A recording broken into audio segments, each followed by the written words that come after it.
El 8 de junio de 1982, los medios de comunicación de todo el mundo fueron testigos de cómo 50 soldados británicos perdían la vida cuando el buque Sir Galahad fue bombardeado por aviones argentinos. Me levantó como si fuera una muñeca de trapo. Yo llevaba entre 15 y 20 kilos de material, pero fue como si fuera una pluma. Y entonces llegó la primera bola de fuego. Era roja y venía hacia nosotros. Y lo único que pudimos hacer fue girarnos, porque llegó en cuestión de milisegundos. Fue el mayor desastre de la Guerra de las Malvinas. Y dejó un legado de dolor. Dije, le hemos perdido. Miré a mi marido. No podía hablar conmigo y yo tampoco podía decirle nada. Entonces se golpeó la cabeza contra la pared, como si quisiera hacer desaparecer parte del dolor. Centenares de soldados y sus familias quedaron afectados anímica y mentalmente. Es muy difícil. Si ves una herida en un brazo, puedes decir que tiene mala pinta, pero las heridas que sufren estos chicos no se ven. En este programa, los supervivientes cuentan la historia del bombardeo del Galahad y de cómo un cuarto de siglo después, esta acción de guerra sigue marcando muchas vidas. Acto de guerra.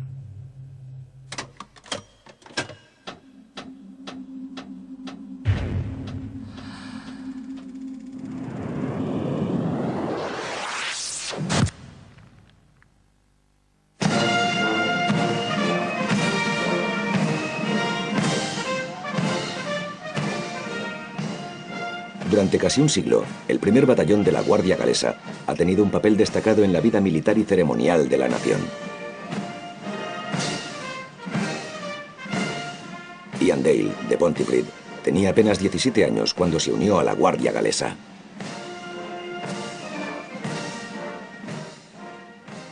Ian medía 1,95. Era un chico alto.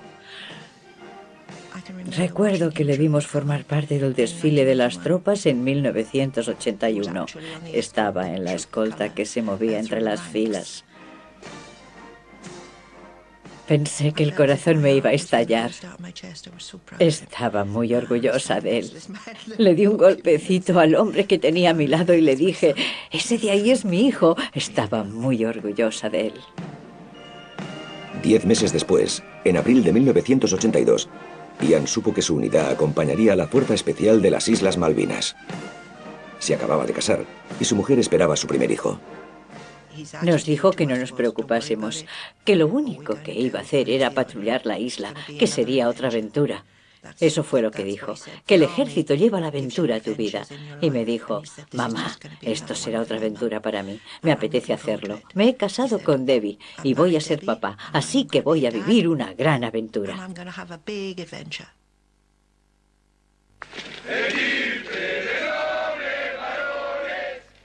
Argentina invadió las Malvinas el 2 de abril de 1982. Superó a su pequeña fuerza defensiva en la capital, Port Stanley, e impuso su voluntad sobre una comunidad con fuertes vínculos históricos con Gran Bretaña. Desde el momento que la primera ministra, Margaret Thatcher, anunció que iba a enviar una fuerza especial en respuesta a la invasión, en las Fuerzas Armadas hubo una competencia feroz para formar parte de ella. En su oficina central de Pirbright, Surrey, la Guardia Galesa se mostró encantada de que su batallón fuese escogido para participar en la Operación Corporate, el nombre en clave que se le dio a la misión de la Fuerza Especial. Tuvimos un día para la prensa antes de irnos a las Malvinas, y yo estaba detrás de un arbusto, lo recuerdo bien. Un equipo de cámara se me acercó, dijeron, aquí hay uno. Y cuando te enfocaban con la cámara, te hacías un poco el Rambo.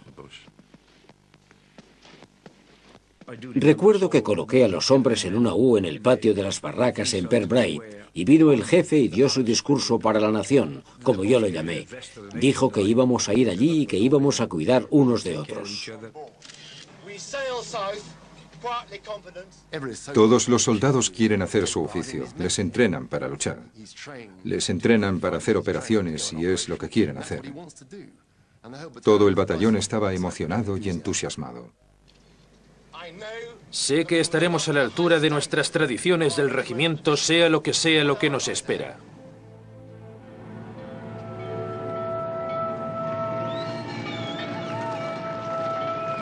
La fuerza especial dejó la costa británica entre escenas de fervor patriótico. Fue un momento emocionante, porque todo el país se moría de ganas de que fuésemos allí y recuperásemos las Malvinas. Todo el mundo estaba muy orgulloso de que fuéramos allí. Para eso te entrenas. No diré que era por eso por lo que nos habíamos alistado, pero surgió la oportunidad y nadie, absolutamente nadie, la iba a despreciar. La Guardia Galesa viajaba en el QE-2, que había sido requisado para transportar tropas. No había mejor manera de ir a luchar que en el QE-2, supongo.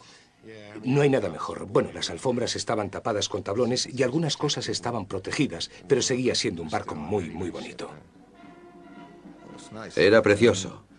Fuimos a los camarotes. Había gente que pagaba miles de libras para viajar en ellos. Y allí estábamos, comiéndonos su comida. No comida del ejército, sino comida de verdad. La familia de Ian Dale estaba entre la gente que había en el muelle de Southampton para despedirle. Fue un día feliz, porque la orquesta tocaba y todo el mundo saludaba y aplaudía. Pero mi marido y mi hijo no estaban contentos, porque sabían que en la guerra pueden pasar muchas cosas. Para Debbie y para mí no era un problema. Iba a ir, como nos había dicho él mismo, a patrullar la isla. Eso fue lo que dijo, y eso fue lo que creímos, por suerte. En ese momento no sabía que en muy poco tiempo le perdería.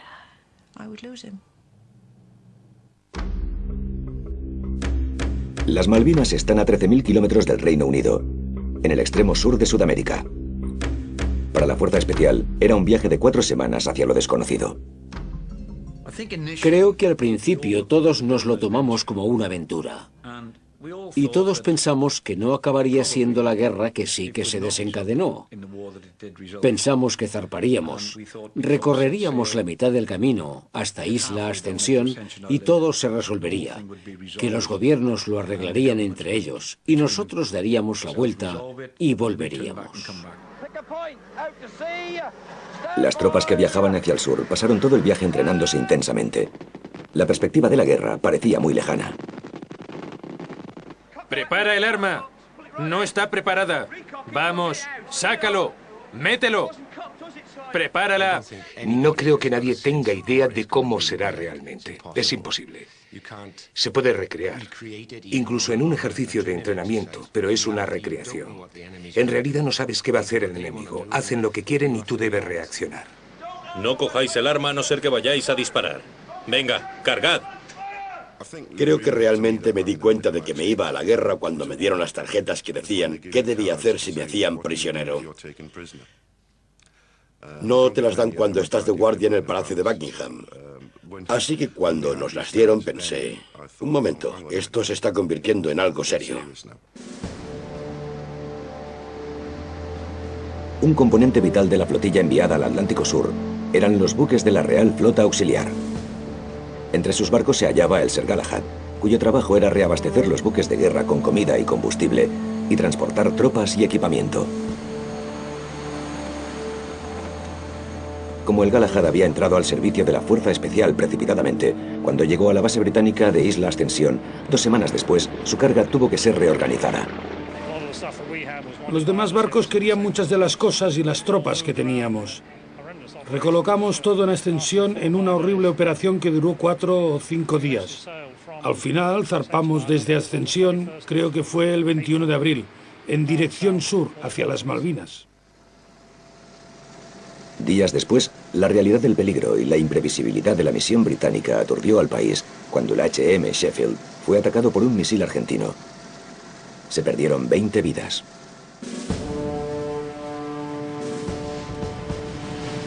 El 21 de mayo, mientras la Guardia Galesa seguía viajando hacia el sur en el QE-2, el Sir Galahad estuvo entre la primera ola de barcos que tomaron parte en la invasión británica de las Malvinas, una de las mayores operaciones anfibias desde la Segunda Guerra Mundial.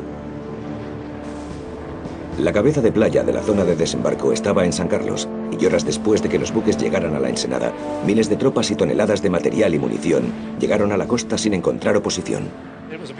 Era una mañana preciosa, y el sol se elevaba detrás de las colinas. San Carlos era una bahía cerrada bastante bonita. Me recordaba un poco a Escocia y a las islas de Escocia. Pero la tranquilidad que había recibido a la fuerza especial no duraría mucho. En apenas unas horas, los barcos recibieron un duro y constante ataque aéreo que le valió a San Carlos el sobrenombre de Callejón de las Bombas. Fue durante uno de esos ataques, unos días después, que el Galahad recibió el impacto de una bomba de 450 kilos. Pero la suerte estuvo de su lado, al menos esa vez. Estaba en el puente y vi cómo caía del avión. Rebotó sobre el agua y chocó contra el costado del barco, pero por suerte no explotó. Causó bastantes daños en babor, destrozó los camarotes de las tropas de ese lado del barco.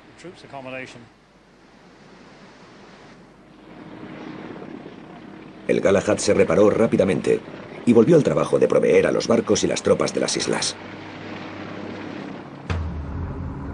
La Guardia Galesa finalmente llegó a San Carlos 2 semanas después que el Galahad, el 2 de junio de 1982. Formaban parte de la Quinta Brigada, cuyo trabajo era atacar las posiciones argentinas del sur de las Malvinas. El guardia Ian Dale, como tantos otros que llegaban a un lugar extraño en la otra punta del mundo, no paraba de pensar en su familia y sus amigos. Recibí una carta en la que contaba que había disfrutado del viaje.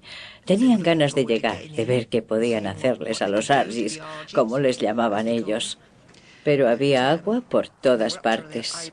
Estaban congelados. Tenían los pies empapados. Se habían atrincherado. Pero parecía contento. No tenía miedo. Eso es lo más importante. No tenía miedo. Tras 24 horas en San Carlos, con la presión de retomar las islas antes de que llegase el invierno, la Guardia Galesa se dispuso a cruzar los montes Sussex para colocarse en posición avanzada en el sur. Recibimos órdenes de marchar. No nos dijeron hacia dónde, solo que nos íbamos. Así que lo recogimos todo y nos fuimos. Solo habíamos recorrido, no sé, unos 8 kilómetros o algo así, cuando nos dijeron que volviésemos, porque no llegaríamos a tiempo, fuese donde fuese que íbamos.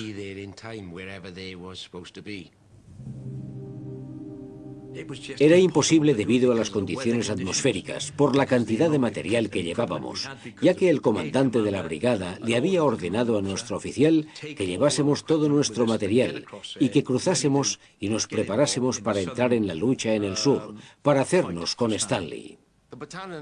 Se ha criticado al batallón por no conseguir cruzar los montes Sussex, pero les puedo asegurar con total convicción que mi batallón estaba tan en forma como cualquier otro de los batallones que libraron la guerra de las Malvinas. Se lo puedo asegurar. Como la operación por tierra había fracasado, se decidió llevar a la Guardia Galesa hasta el sur de la isla a bordo del HMS Fearless. El plan era que se encontraran con 4 lanchas de desembarque en un lugar llamado Isla Bougainville, y con ellas llegarían con todo su equipo hasta Bahía Agradable. Pero la noche del 6 de junio, cuando el Fearless llegó al lugar acordado, no había rastro de las lanchas de desembarque. El encuentro nunca tuvo lugar.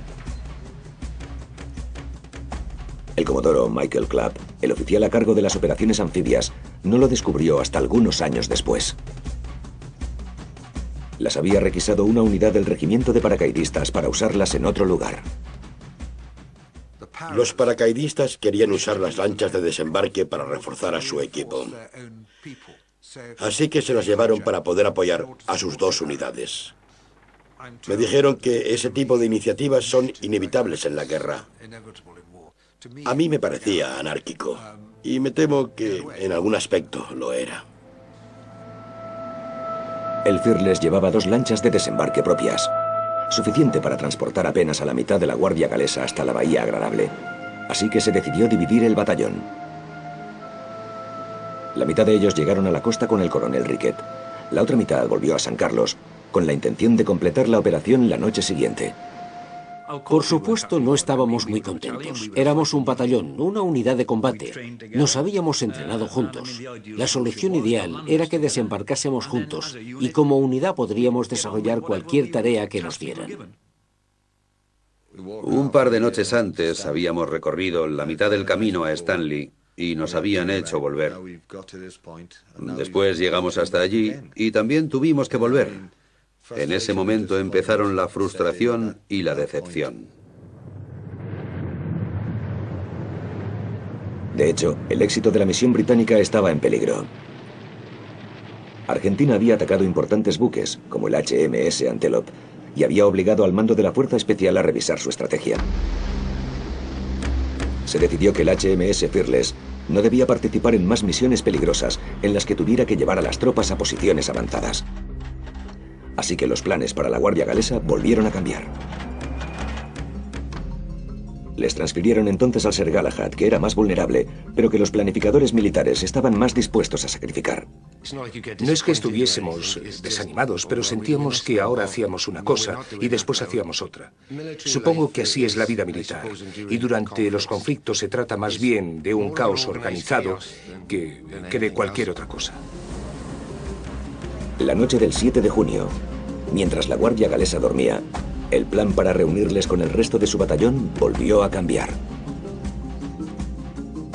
El Sir Galahad recibió la orden de llevar las tropas no hasta Bahía Agradable, sino a la cercana ensenada de Fitzroy. Se presupuso que marcharían hasta unirse con la otra mitad de su batallón en Bahía Agradable mediante un puente que se había reparado recientemente.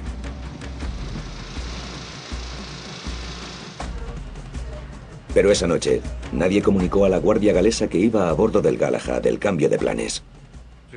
Rodeamos la isla a una excelente velocidad y llegamos a la entrada de Fitzroy cuando empezaba a salir el sol. Veíamos las colinas de Stanley y el tiempo estaba mejorando. La visibilidad era bastante buena. El Sir Galahad carecía entonces de contacto directo por radio con el mando de la Fuerza Especial en San Carlos. Al amanecer fue evidente que con la mejora del tiempo y la ausencia de defensa aérea, el buque quedaba peligrosamente expuesto. Pensé que no debíamos estar allí. Teníamos que haber llegado por la noche. No esperábamos estar allí con luz del día. Daba mucho miedo porque estábamos allí. Éramos un blanco fácil y no podíamos hacer nada. El oficial de los marines, el mayor Ewen Southall Taylor, estaba a cargo de las operaciones de desembarco en Fitzroy. Le sorprendió la llegada de un buque lleno de tropas y poco después del amanecer se acercó hasta el Galahad.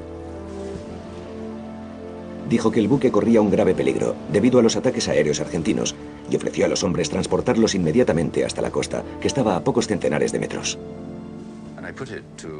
Le dije al oficial que encontré en la popa del Galahad que mi opinión profesional como oficial de desembarco y como persona involucrada en operaciones anfibias durante casi toda mi carrera era que primero debían desembarcar y después esperar. Creía firmemente que su destino era Bahía Agradable, no Fitzroy. Yo me mostré igual de firme al decirle que no le llevaría hasta Bahía Agradable a plena luz del día. La confusión de la guerra empezaba a notarse. Siempre se ha creído que la persona con la que discutió, que despreció la posibilidad de hacer bajar a sus hombres del buque, fue el comandante Guy Sailey, el oficial de mayor graduación de la Guardia Galesa que había a bordo. El comandante Sailey habla públicamente sobre ese asunto por primera vez en 25 años. No hablé con él. Sé que Ewen Southall Taylor dijo lo que dijo. Todo el mundo recuerda cosas diferentes, pero yo sé qué me dijeron a mí y sé qué les dije a los demás. Y eso es lo que les he contado. Guy Sailey admite que al principio se negó a desembarcar a sus hombres.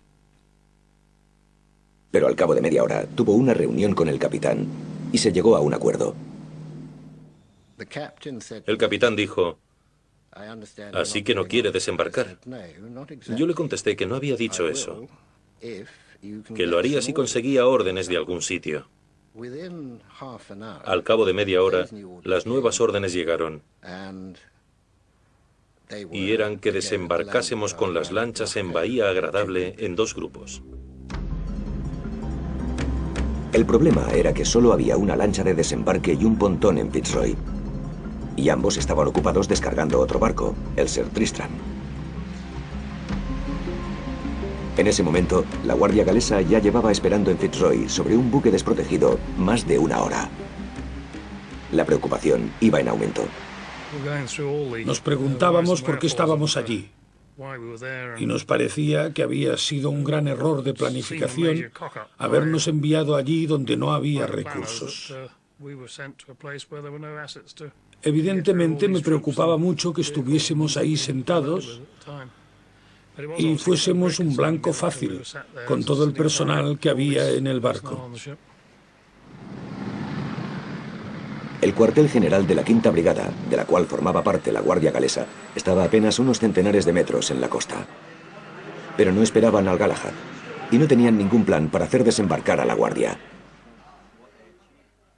Fue una sucesión de pequeños accidentes que cuando estás a 100 o 120 kilómetros de distancia y no sabes qué ocurre y no puedes hacer nada, te hacen sentir perdido. No puedes tomar la decisión correcta. No puedes decir, basta, no enviaré a la Guardia Galesa en el Sir Galahad. Las cosas salieron así. 2 horas y media después de la llegada del Galahad, la lancha de desembarque y el pontón pudieron empezar a descargar. Pero entonces se decidió que una ambulancia de campo tenía prioridad sobre la Guardia Galesa y debía descargarse primero. Todo el mundo sabía que teníamos que bajar del barco. Todos sabíamos que teníamos que desembarcar. Pero todos sabíamos que no podíamos. No había manera de desembarcar. No podíamos ir nadando. No se podía nadar con todo el material. Necesitábamos un transporte, necesitábamos una lancha de desembarque, así que hasta que apareciera no podíamos hacer nada. Muchos de los guardias esperaban sobre la cubierta de tanques del Galahad, rodeados de vehículos y de munición. Estábamos debajo de las cubiertas y allí estuvimos todo el día. Sabíamos que era de día, claro. Estábamos en un lugar cerrado y durante todo el día estuvimos cargando y descargando nuestro equipo porque nos decían que íbamos a desembarcar. Y después nos decían que nos lo quitásemos y nos relajásemos. Eso ocurrió 5 o 6 veces durante el día. En el barco la gente jugaba a las cartas o dormía un poco. Limpiábamos las armas, cosas cotidianas, pero lo hacíamos rodeados de combustible y munición. Finalmente, tras 6 horas, la Guardia Galesa se preparó para desembarcar. Pero la suerte del Galahad se había acabado. La Fuerza Aérea Argentina atacó desde un cielo azul y despejado.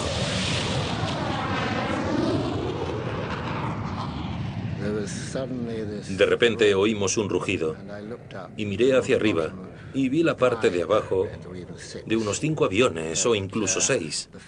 Los 2 primeros acababan de soltar bombas cilíndricas de punta plana que caían girando. Todavía tengo esa imagen grabada. Desaparecieron por la escotilla y salió una llamarada.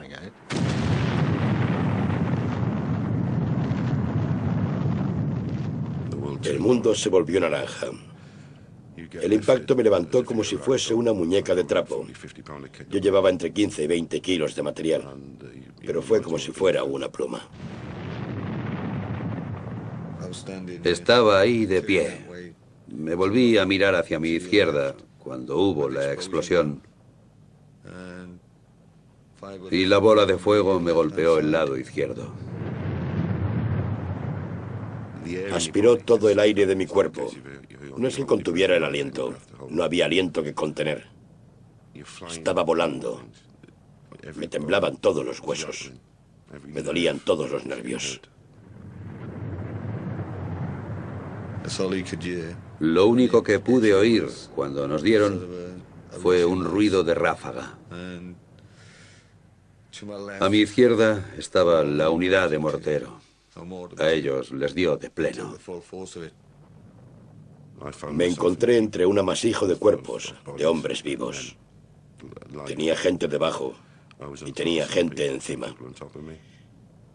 En la montaña en la que estábamos, cuanto más altos, más quemados. Tuve mucha suerte, ya que los chicos que había delante de mí pararon un poco el golpe.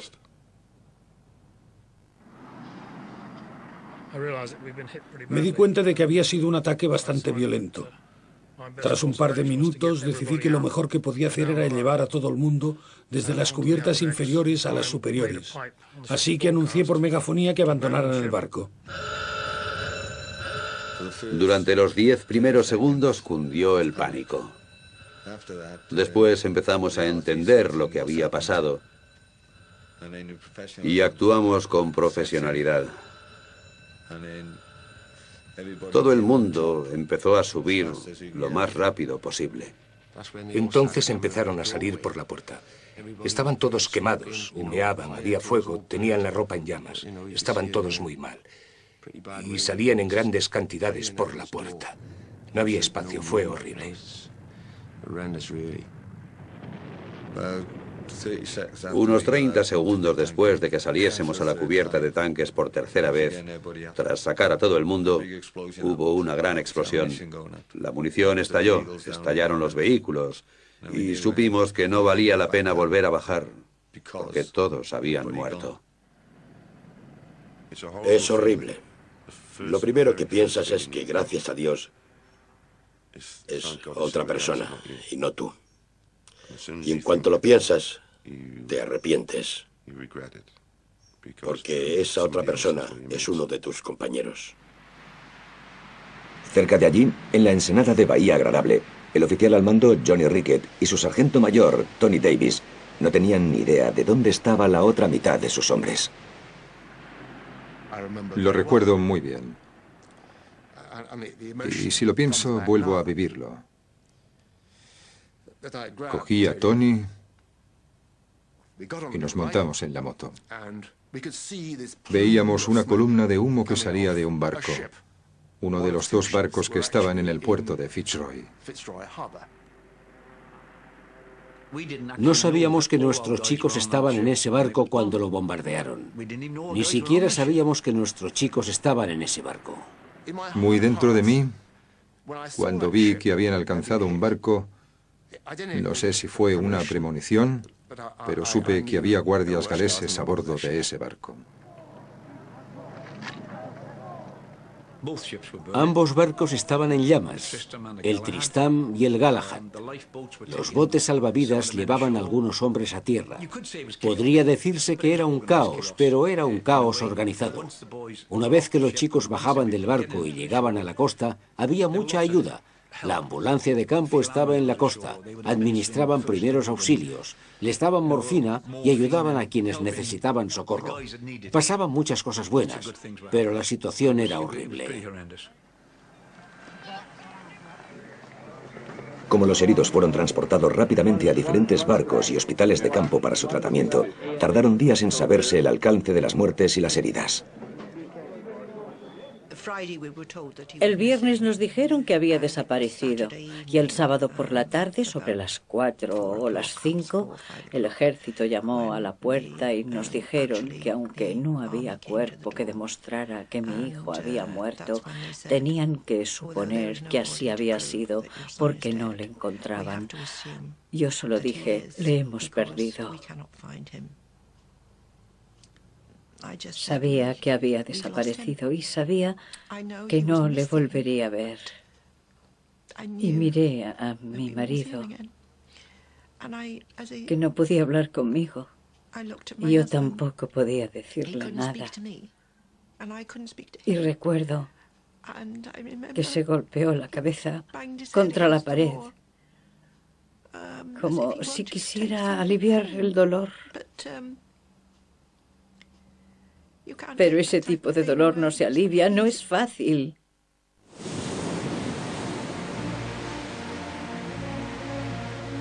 Seis días después del bombardeo del Sir Galahad, el 14 de junio de 1982, las fuerzas argentinas se rindieron.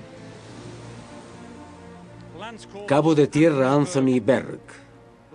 Sargento de tierra James Carlyle.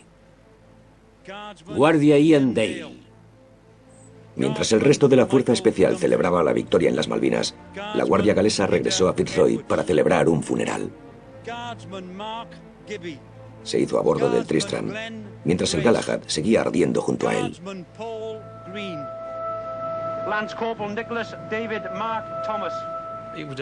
Fue un día muy emotivo. Tuve que leer los nombres de los chicos que habían muerto. Guardsman Dennis Hughes. Hubo un nombre que me afectó en particular, el nombre del chico con el que me había alistado. Había estado hablando con él justo antes de marcharme de la cubierta de tanques. Leyeron su nombre y tuve un momento de mucha tristeza. Guardsman Irwin Phillips. Guardsman Gareth Poole. Les conocía a todos. Éramos una familia muy unida. Estar al mando de un batallón en una guerra, y esta fue una guerra despiadada, aunque fuera corta, es algo muy especial. Por la mañana y cuando se ponga el sol, les recordaremos. Les recordaremos.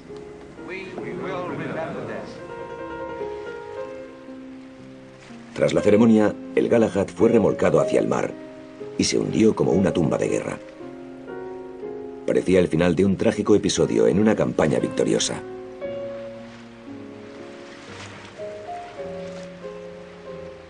Pero para muchos de los que habían sobrevivido a la tragedia, esta todavía no había terminado.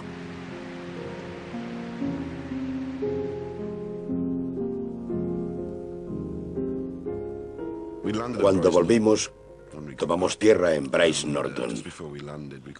Y justo antes de desembarcar, nos dijeron que había una multitud para recibirnos. Todos le dimos la mano al príncipe de Gales. Y me sorprendió mucho ver a mis padres y a mi hermana. Habían venido para llevarme a casa, en Carmarthen. En el barco éramos 3 de Carmarthen, un pequeño pueblo del oeste de Gales.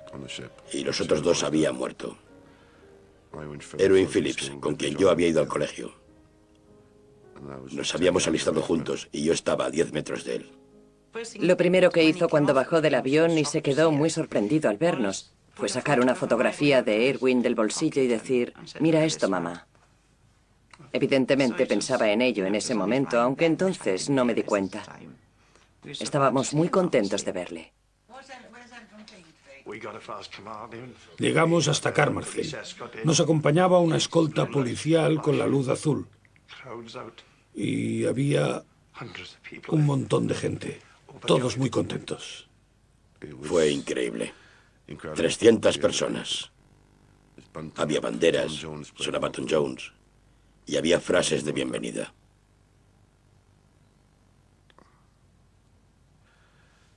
Yo no quería nada de eso. Erwin vivía a menos de 1,5 kilómetros de mi casa y sus padres estaban allí. Y aunque entendía la buena intención de la gente, lo único que podía pensar era qué pasaría si sus padres veían todo aquello. Había perdido buenos amigos. Había visto cosas horribles. No quería contarlo. Y le parecía que nadie sabía lo que había sufrido. Así que se lo quedó todo dentro. Pensé que sentía dolor y culpa por estar vivo y que los otros 2 hubieran muerto y que se sentía responsable de algún modo.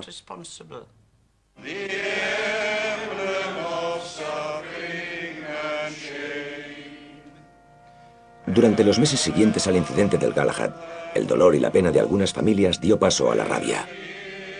Shirley MacBride estuvo en primera línea de una campaña en pro de una investigación pública. No les dirigieron bien. Son guardias, confían en sus oficiales para que ellos les guíen, les muestren lo que está bien y lo que está mal. Pero no lo hicieron. Creemos que todo esto es una tapadera. Les dejaron en ese barco durante demasiado tiempo. Queríamos que alguien, el gobierno, cualquiera, nos explicara a las madres y los padres por qué les habían dejado allí durante 6 horas, a plena luz del día. Creo que el Ministerio de Defensa no nos ayudó. Y cuando hablo de nosotros, me refiero a la Guardia Galesa en virtud de los hechos, y siguen sin hacerlo, siguen con su silencio. No había nada que esconder. No hay nada que esconder. Fue un fallo. Pasaron 7 cosas diferentes y todas causaron el bombardeo del Galahad.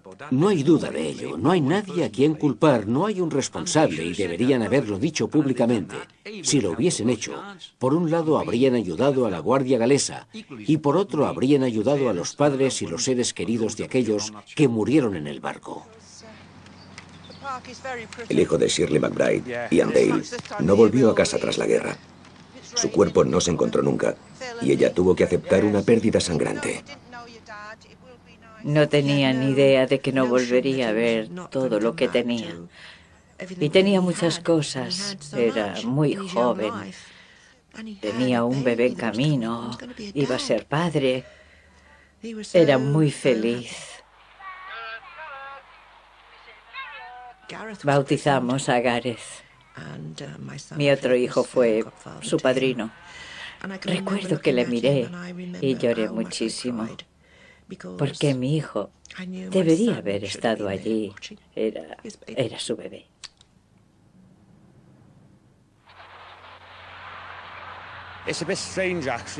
Es un poco extraño no tener una figura paterna en tu vida con quien hablar de tus cosas. Muchas veces pienso cómo habrían sido las cosas si él hubiese estado aquí. Mi abuela va aceptándolo con los años, se va acostumbrando, evidentemente con el apoyo del resto de la familia, pero no es algo agradable para nadie.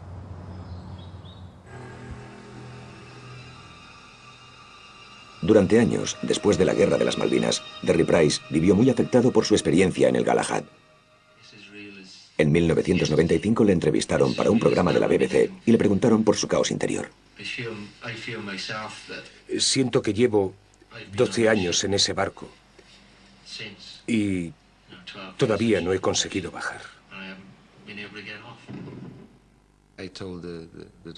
Le dije al médico que tenía pesadillas y me dijo que eso era normal.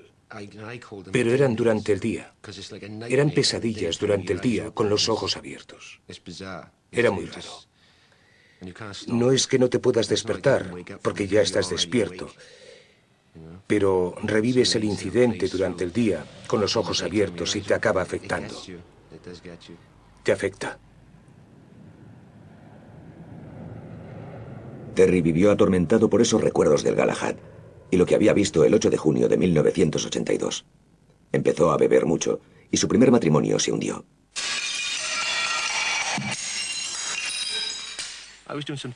Estaba poniendo algunas baldosas en la cocina y se me rompió una. No fue nada terrible, pero perdí el control. Cogí un martillo y destrocé la cocina. Es una sensación de confusión en algunos aspectos. Y esa confusión se transforma en rabia. Así que tenía un montón de rabia acumulada que podía aparecer en cualquier momento. Con el paso de los años, Derry ha visto cómo el Galahad seguía cobrándose su precio. En 1995 asistió al entierro de su amigo Simon Skinner, que murió tras una caída. Simon y yo éramos del equipo de armas durante el conflicto. Sabía que tenía problemas y que eran continuos. Pero creo que para Simon las cosas fueron peores que para mí. Creo que bebía más que yo y que la bebida controlaba su vida, lo que no le ayudaba mucho. Se podría decir que emocionalmente Simon llevaba desangrándose los últimos 13 años. Ha habido un montón de suicidios en el regimiento desde la Guerra de las Malvinas. E incluso mucho tiempo después de ella. Sigue sucediendo. Sucede ahora. Creo que hay unos 10 suicidios al año, que son muchos. No hay cifras oficiales que apoyen esa declaración. Pero según su propia experiencia, muchos excombatientes de las Malvinas creen que el número de muertes prematuras entre sus compañeros es significativo. Con el paso del tiempo, tras el conflicto en el Pacífico Sur, Andy Jones empezó a darse cuenta de que él también tenía graves problemas mentales y emocionales. Sabía que sentía la culpa de los supervivientes, pero sabía que era mucho más que eso. Me sentaba durante horas en la oscuridad. Lloraba, salía, miraba las estrellas, lloraba. Y era peor con cada año que pasaba. Creo que cuanto más tiempo vives después del incidente, más difícil es todo, porque tus compañeros no están allí. Andy luchó contra ese problema durante más de 20 años, hasta que descubrió que tenía un nombre: desorden de estrés postraumático. Con el estrés postraumático, la gente piensa que solo una persona lo sufre. Y puede que solo una persona lo padezca, pero hay más de una víctima. Afecta a otra gente, a la familia y a los amigos. Y no quiero que sea así. Si le tiene que hacer daño a alguien, que sea a mí, no a los demás. Pero por desgracia, eso es lo que ocurre. El sentimiento de impotencia es uno de los peores sentimientos que tenemos Merlin y yo. Sentimos que no podemos ayudar aunque queremos hacerlo. Pero tienes que apartarte cuando lo está pasando mal. Tienes que sentarte y callarte y esperar que quiera hablar. Es muy difícil. Si ves una herida en un brazo puedes decir que tiene mala pinta, pero las heridas que sufren estos chicos no se ven.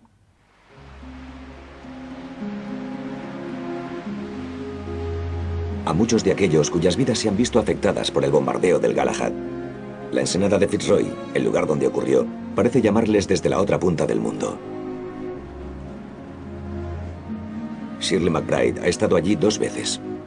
Su segunda visita, en 1992, fue justo después de que muriera su marido. Cumplía con su último deseo. Nos montamos en la barca que habían contratado para llevarme hasta el lugar donde el Galahad había sufrido el ataque. El lugar en el que había muerto mi hijo. Y había un miembro de la tripulación del Galahad en la barca conmigo y tiró las cenizas de mi marido al mar.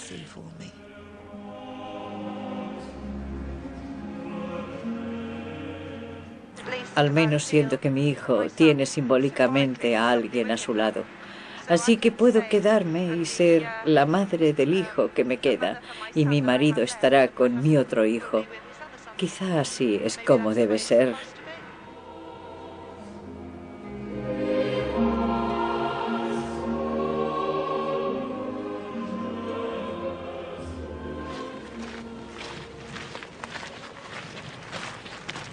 Muchos excombatientes han hecho el largo viaje de regreso a las Malvinas para buscar tranquilidad. En 2001, Tony Davis decidió que él también necesitaba volver a Fitzroy.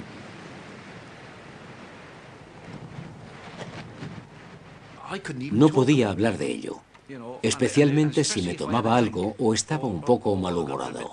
Me emocionaba mucho, y solo después de 19 o 20 años, cuando volví a las Malvinas y visité el sitio donde habían bombardeado el barco y hablé de ello más abiertamente, empecé a sentir que podía superarlo.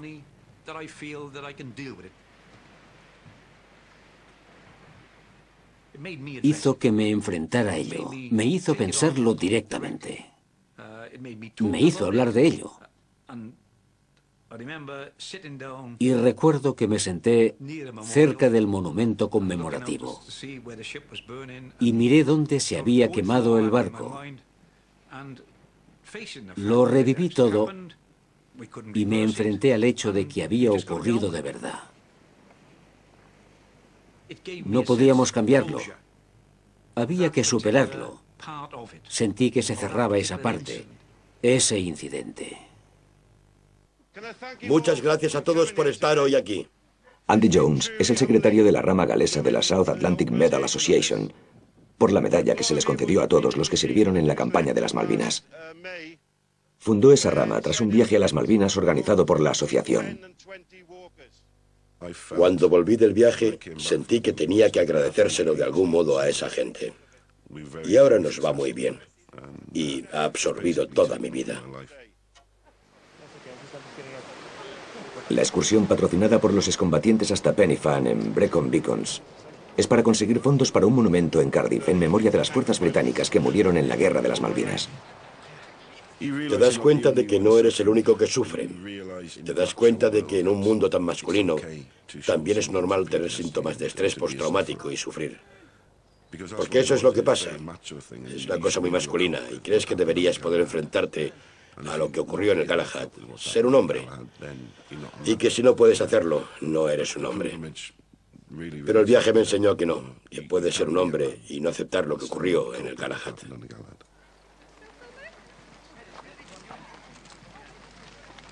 Hemos venido aquí para conseguir fondos para un monumento. Y tenemos la temperatura de las Malvinas en lo alto del Penny-Fan, en el sur de Gales. Es genial, el ambiente, la diversión, es todo perfecto. Creo que la mayoría de los chicos van a tomar algún refresco antes de bajar. Por los chicos, por ellos. Durante 20 años intenté superarlo de un modo y no funcionó. Ahora estoy activo entre los excombatientes de las Malvinas y creo que debe de ser mi manera de enfrentarme a ello. Y creo que es también lo que hacen estos chicos.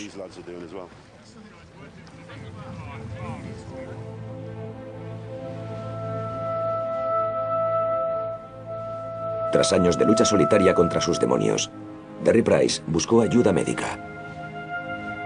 Su psiquiatra le sugirió que intentase expresar sus pensamientos y sus sentimientos por escrito. Al principio, cuando empecé a escribir, todo era muy malo. Vaciaba mi cerebro en un papel.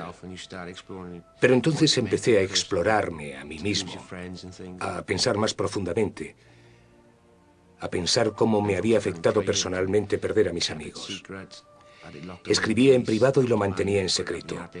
Lo tenía guardado bajo llave, en una maleta mía, en el desván, porque eran mis sentimientos más íntimos y no quería que nadie más supiese cómo me sentía. Escribí durante 2 o 3 años y no volví a leerlo durante unos 6 meses, quizás. Pero siempre estaba allí, así que decidí que tenía que deshacerme de todo eso, porque me molestaba que estuviese allí. En esas páginas estaba todo mi dolor, mi rabia, mi frustración, y tenía que tirarlo. Y pensé en tirarlo a la basura, y después pensé que alguien podía encontrarlo y leerlo, cosa que no quería. Así que decidí quemarlo.